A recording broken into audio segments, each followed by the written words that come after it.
El siguiente programa es para todas las edades. No contiene escenas de sexo o violencia. Es apto para toda la familia. Cuenta con el sistema Closed Caption y es financiado con recursos del Fondo Único de TIC.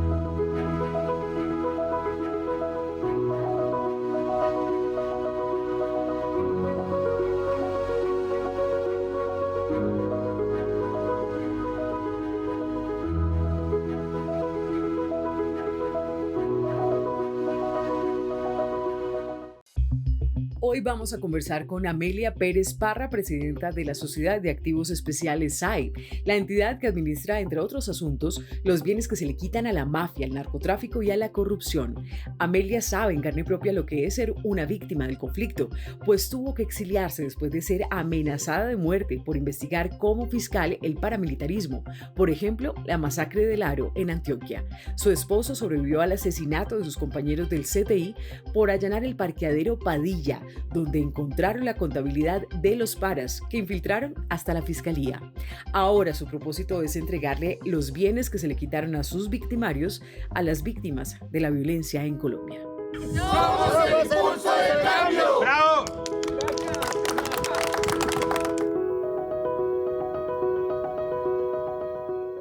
Hola, ¿qué tal? Bienvenidos a un nuevo capítulo de entrevistas con Alma de País, nueva temporada. Los saludo desde el edificio donde funciona la SAE, la Sociedad de Activos Especiales, y me encuentro con la presidenta de la SAE, Amelia Pérez Parra. Muchas gracias por acompañarnos. Muchas gracias a ustedes por estar aquí.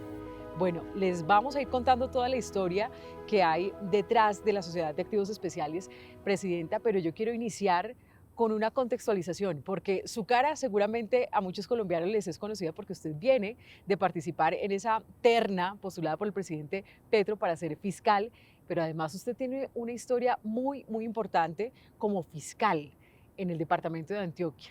Cuéntenos un poco de esa trayectoria suya. Muchas gracias. A ver, la vida mía no solamente fue el departamento de Antioquia. Yo laboré como fiscal de Derechos Humanos, que fue la parte más, diría yo, la más dura que se hizo por todo lo que allí se trabajaba. Obviamente teníamos a cargo investigaciones, masacres por todo el país. La Unidad de Derechos Humanos tenía competencia a nivel nacional y efectivamente hubo procesos en Antioquia que hubo que trabajar, como los hubo aquí en Bogotá, como los hubo en Nariño. Yo estuve en varios sitios del país adelantando estas investigaciones. Entre esos casos, ¿usted investigó la masacre del Aro? Sí, cómo no. Yo abrí investigación en la masacre del Aro y asimismo califiqué en ese caso vinculando a varios personajes de para ese momento ACU, después AUC. Se inició la investigación en el tiempo que yo lo tuve contra varios miembros de la fuerza pública. Ya cuando salí de la unidad, pues quedó en manos de otras personas, pero sí, yo lo inicié allá. Es que este contexto para las personas que quieren conocer toda la historia de conflicto en el país es bien importante porque a raíz de ese trabajo suyo en la Fiscalía, usted recibió muchas amenazas y tuvo que incluso salir del país, y ahora es muy simbólico que usted esté como presidenta de la Sociedad de Activos Especiales, es decir, los bienes que se le quitan a las mafias. Es decir, usted como víctima de los paramilitares ahora también está viendo qué pasa con esos bienes, entre ellos los que eran de sus victimarios. Es muy simbólico esto. Pues sí, como usted lo dice, es muy simbólico y hasta irónico a ratos, pero pues la labor de la SAE especialmente es establecer qué ha pasado con todos estos bienes que fueron entregados en su momento por la Fiscalía a través de extinción y dominio.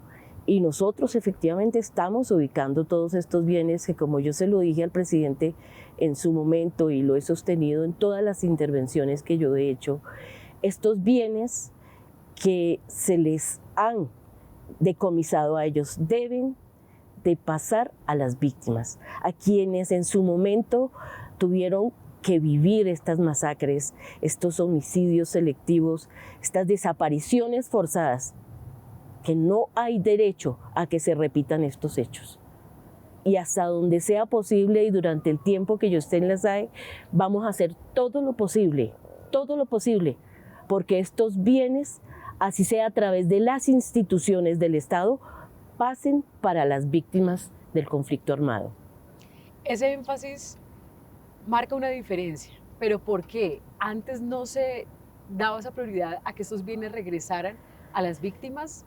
No, yo simplemente se lo dije en su momento, presidente, yo voy a tomar las riendas de la SAE porque para mí la prioridad son las víctimas. Yo tuve que ver, como lo he dicho en varios lugares, a las mujeres desplazadas con sus hijos prácticamente destruidas y yo digo no, hay que hacer lo posible porque estas personas que padecieron ese desplazamiento forzado, que fueron víctimas del homicidio de sus compañeros, de sus hijos, de sus hermanos, de sus padres, tengan un reconocimiento y puedan seguir adelante con sus vidas. Lo veía hace poco cuando hicimos entrega de unas comidas y me impactaba ver a estas madres con sus hijos pequeños y yo les decía, a ellos es a los primeros que hay que sacar adelante, que hay que responder por ellos. Y si nosotros desde la SAE lo podemos hacer, lo vamos a hacer. Usted decía que es hasta irónico que usted ahora tenga que mirar qué ha pasado con los bienes de la mafia, con los bienes de los paramilitares, quienes fueron sus victimarios. Y ha llamado mucho la atención el caso de los bienes de Salvatore Mancuso, quien ahora dice estar comprometido con la paz, gestor de paz, pero usted también tiene que hacer un rastreo en coordinación con la unidad de víctimas para saber qué ha pasado con esos bienes. Usted bien sabe que él decía algo ante Justicia y Paz. Justicia y Paz dice sí, toda esa información se pasó a la Fiscalía, pero también una época muy oscura, lo llaman algunos en la Fiscalía, fiscalías anteriores, donde se perdieron esos bienes. ¿O qué pasó con esa información? En esa labor nos encontramos nosotros. Yo me he dedicado a recoger todo lo que sea posible de inventarios de bienes que debieron de presentarse a la SAE y que lo que era antiguamente la Dirección Nacional de Estupefacientes y que pues desgraciadamente no ha habido un buen manejo de esto. E incluso ahorita que estuve en Cali yo lo decía, cada vez que se vaya a hacer entrega de un bien debe de revisarse a quién se le va a entregar, ¿sí? ¿Hay muchos testaferros todavía rondando? Así figuren como organizaciones A o B o C. No, yo quiero que se verifique absolutamente todo. Y hoy también que estuvimos en una reunión en la Fiscalía, yo les decía, tenemos que estar pendientes de eso, porque no podemos permitir que los bienes que les fueron incautados a todas estas personas, háblese de paramilitares, guerrilla, narcotráfico, delincuencia común, lo que sea, vuelvan a las manos de ellos. No, tienen que ser para quienes en realidad lo necesitan y lo merecen. ¿Y ustedes han encontrado casos en los que esos testaferros con fachadas distintas intentan apoderarse nuevamente de esos bienes? Estamos en esas verificaciones y precisamente por eso no se entregan hasta que no se haga la investigación respectiva, tanto por nosotros como con la colaboración de las diferentes autoridades. Nosotros lo pedimos y hoy yo precisamente se lo dije a la directora de Finanzas de la Fiscalía y al coordinador de los fiscales de extinción y dominio que le pusieran atención a ello, porque no podemos permitir que esos bienes que ellos decomisaron, que tiene la SAE, regresen otra vez a esta gente. No es justo. Claro, no es justo y además empieza a haber impunidad en muchos procesos de hace años, cuando ustedes seguramente en sus casas recordarán el escándalo de la Dirección Nacional de Estupefacientes y eso ha creado mucha daño institucional a quienes manejan esos bienes. Pero ¿cómo confrontar esa corrupción para el manejo de los bienes que antes eran de la mafia? Yo pedí hoy la colaboración de la Fiscalía y también espero que las demás autoridades del país nos apoyen, colaboren, y la misma ciudadanía tiene la obligación moral, ética y constitucional de informar cuando observen que hay ese tipo de hechos. Porque no olvidemos que constitucionalmente uno está obligado a denunciar cuando hay un hecho de ese tipo. Entonces todos hacemos parte de ello. Y con eso vamos a tratar de sanear hasta donde más se pueda esta situación. Hablando de esos bienes, no solamente son los que eran de los paramilitares, usted lo decía, No, también todos. de diferentes actores, de la guerrilla, de narcotráfico. ¿Qué nos puede usted contar acerca del panorama de cómo está Colombia respecto a esos bienes? ¿Qué bienes tiene el Estado? Bueno, la cantidad de bienes pasa como de los, ¿cuántos fue que vimos hoy? Estábamos haciendo las estadísticas, estábamos como en más o menos unos 9 billones de pesos hay dentro de todos esos bienes, y son más de 35.000 bienes que se tienen, de lo poco que se conoce que haya estado registrado, porque para nadie es un secreto que aquí se cogió esto como si fueran confites para entregárselo a todo el mundo, hecho que no debió suceder. Bueno, Presidenta, yo quiero que hagamos una pequeña pausa, pero al regresar vamos a hacer el listado de los bienes más representativos que ha recuperado el Estado y en manos de quienes van a quedar. ¿Le parece? Perfecto. Bueno, hacemos una pequeña pausa, ya regresamos aquí en Entrevistas con Alma del País. En Colombia, la lucha contra la corrupción avanza. Si conoce un acto de corrupción, ahora puede denunciarlo sin miedo, de forma fácil, segura y confidencial. El Gobierno del Cambio, a través de la Secretaría de Transparencia y la Policía Nacional, pone a su disposición la línea 157. Llame desde su celular o teléfono fijo desde cualquier lugar del país las 24 horas del día y denuncie. Su voz cuenta. Comisión de Regulación de Comunicaciones. En el pacto de la tierra y la vida, anunciamos la entrega de una hacienda de más de 1.200 hectáreas. Más de 40 años este predio duró extinto sin que se hubiera entregado a nadie. Una asociación de mujeres fue la que hizo presencia para hacer entrega de la misma. El fin de estas entregas es colaborar con la reforma agraria y continuar con el impulso que desde la SAE se está haciendo al Gobierno del Cambio. Gracias por seguir con nosotros aquí en Entrevistas con Alma de País, hablando de los bienes de la SAE, de la Sociedad de Activos Especiales, que eran de la mafia y que este gobierno le está entregando a las comunidades. Presidenta Amelia Pérez Parra, háblenos entonces de las prioridades. ¿Cuál ha sido su prioridad? ¿Cuál ha sido su gestión? ¿Qué le podemos contar al país? Efectivamente, entregarle los predios, primero, como lo había expuesto el presidente, para la reforma agraria que se está haciendo a través de la ANT, como se hizo con la Hacienda Nuevo México, la Hacienda Támesis. Estuvimos allá recientemente, ¿no? En el departamento de Córdoba. Sí, señora, que la Támesis se hizo para las comunidades, se hizo en octubre. También se recuperó una en Santa Marta con un fin social, que ya el presidente les dirá más adelante qué es lo que van a hacer allí. Se recuperó también unos predios en Antioquia y seguimos en esa tarea. Predios que conocemos que han entrado ilegalmente personas allí que están como invasores, que no corresponden a las comunidades, pues hay que hacer el respectivo desalojo y se le entrega o bien directamente por la SAE o por la ANT a las comunidades. Hablando de los casos más sonados, en titulares pues se dio a conocer uno de los predios que pertenecía al Mono Abello. Háblenos de ese predio, ¿qué fue lo que pasó ahí? Ese predio, ubicado en Santa Marta, lo habían cercado y lo tenían personas allí pretendiendo ser arrendatarios. Se hizo la verificación por la SAE, se ordenó el desalojo y ya el predio está presto para lo que se necesita, que es un trámite que se va a manejar con el Ministerio de Ciencias y estamos pendientes de lo que va a suceder allí. Con estas recuperaciones han surgido algunas voces que aseguran que esto es expropiación, que entonces se está quitando la tierra a ciertos personajes de la política, pero esto lo que hace la SAE tiene un lineamiento legal.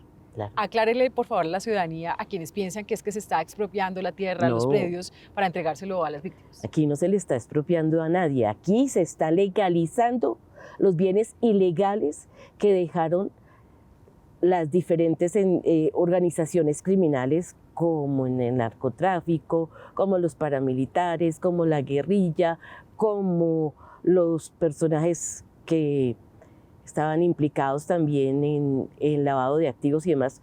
Ahí no se le está expropiando a ningún personaje público. Si aparecen ahí, eso ya no es responsabilidad de la SAE. Y el tema de la guerrilla, los bienes de la guerrilla a través de otros testaferros, ¿qué nos puede contar?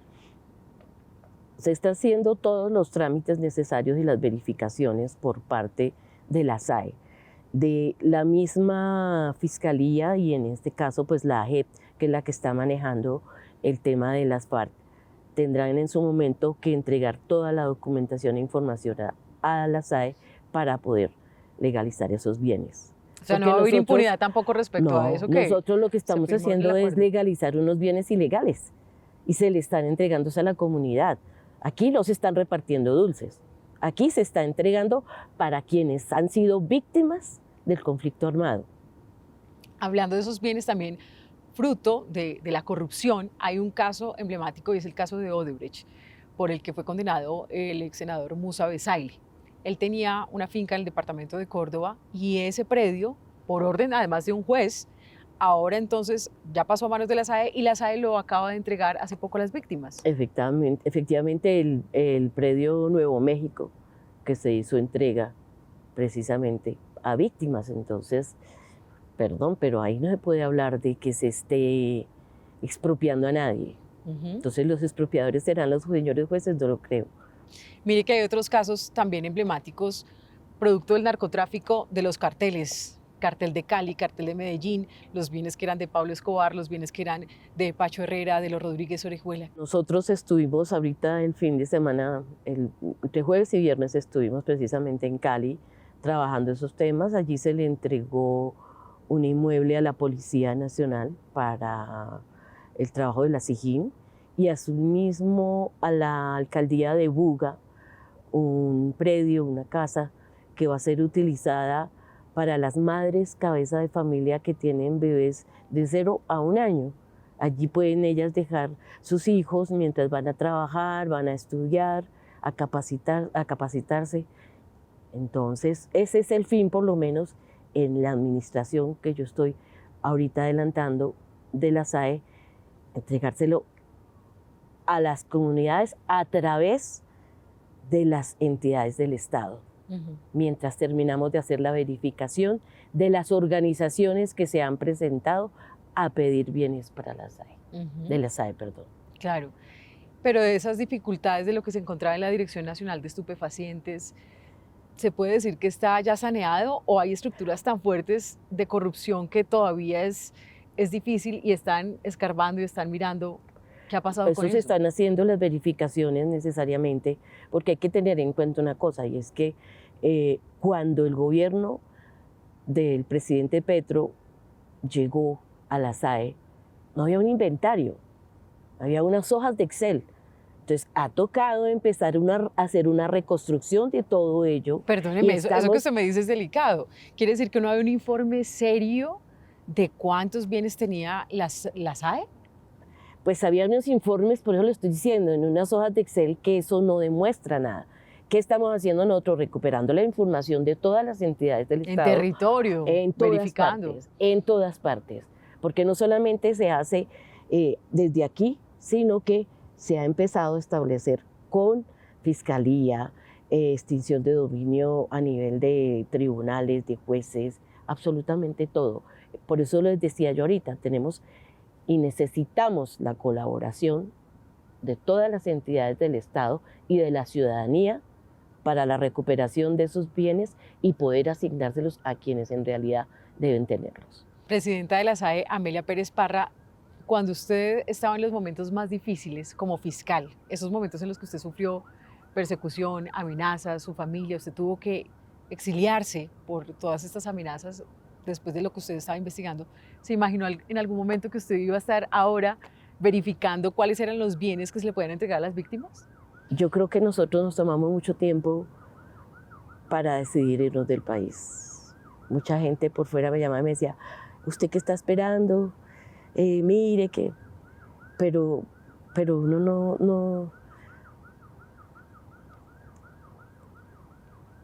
uno no deja de pensar en cumplir con su deber, ¿sí?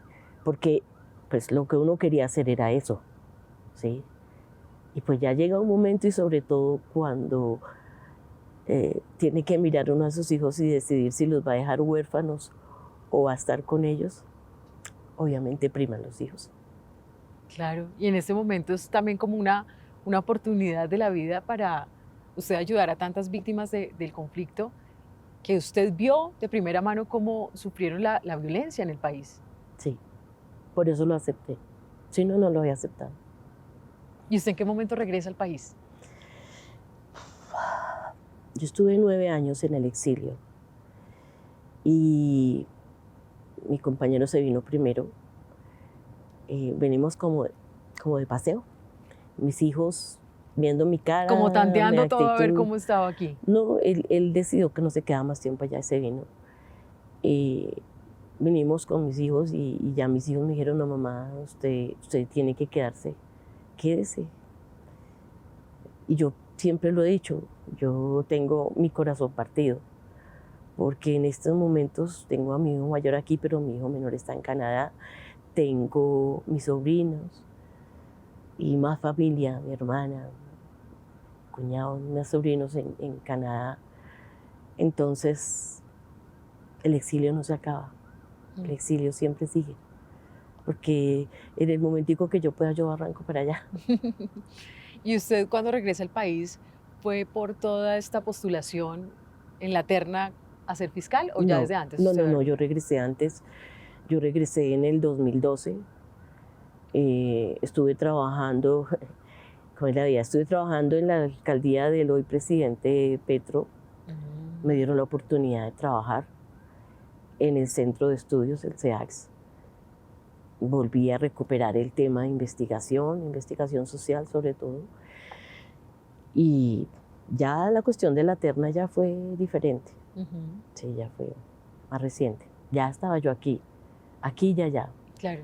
Cuando usted vuelve a ser visible, cuando su nombre vuelve a ocupar titulares de prensa, después de esa época tan dura, usted como fiscal, usted investigó entre otras cosas la masacre del Aro, pero vuelve a chocarse con una realidad también muy, muy violenta en Colombia, donde le recriminaban a usted muchas cosas por haber investigado ciertas situaciones particulares, lo que le enrostraron a su esposo. Él fue investigador del parqueadero Padilla, donde se encontraron libros de la contabilidad de los grupos paramilitares. Él fue quien realizó la investigación del parqueadero Padilla. Fue él. Toda fue una labor del CTI, totalmente. Los 14 muertos son del CTI. Y él era el director del CTI en esa época. ¿Y la fiscalía en ese momento qué pasó? ¿Qué pasó? Porque también hay muchos cuestionamientos que la idea es mirar hacia adelante, pero sin olvidar ese pasado donde se tiene que confrontar información de qué pasaba en la fiscalía, con los bienes también de la mafia y qué pasaba con los fiscales. Yo siempre lo he dicho y lo seguiré sosteniendo. Las víctimas del Poder Judicial han sido los mayores dolientes en este conflicto armado y no han tenido una sola vez una reparación hacia ellos por ese hecho, especialmente esos funcionarios del CTI en Antioquia. ¿Estuvieron solos? Y hubo personas de Bogotá que trabajaban el tema en Antioquia que también los mataron y nunca hubo un reconocimiento hacia ellos. Me da pena con los señores fiscales generales que pasaron por allí, pero a ellos se les dejó solos. Quiere decir que ese es un capítulo pendiente de verdad Sí, de qué pasaba también con esa violencia que se ejercía Sí. desde las instituciones. sí, sí, porque se necesitaba un apoyo.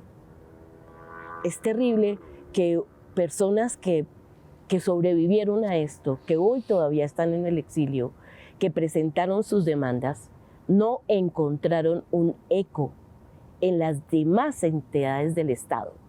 No lo encontraron. Qué triste, qué doloroso, porque eran sus pares. ¿Y a quién se le Eran pide personas a quienes ellos les habían servido.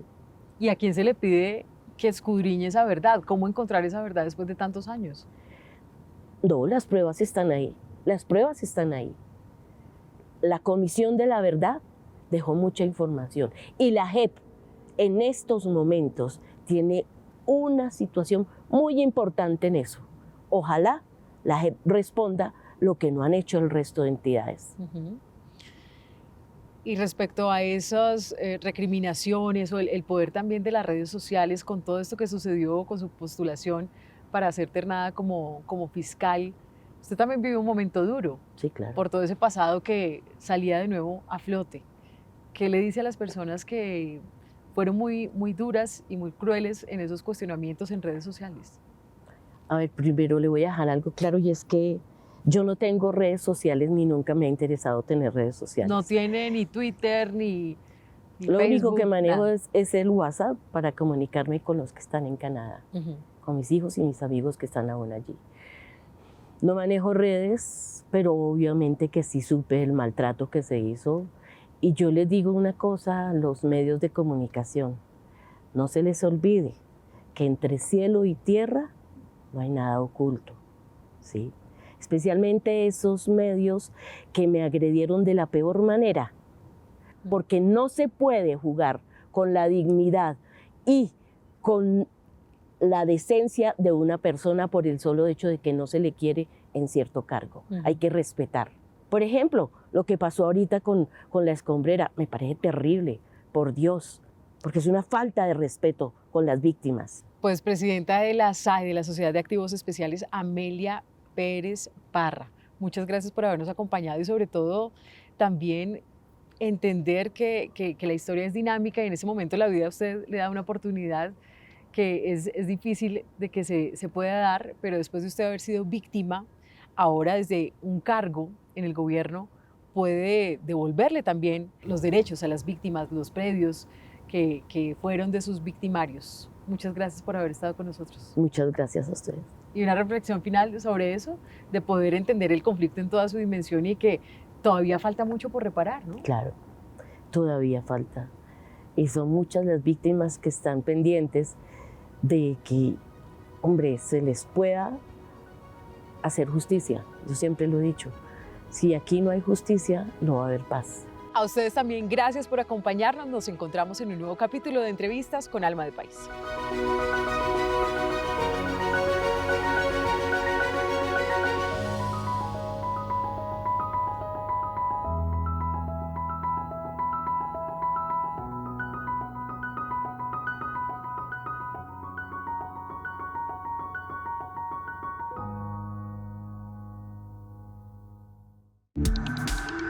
Este contenido fue financiado con recursos del Fondo Único de TIC.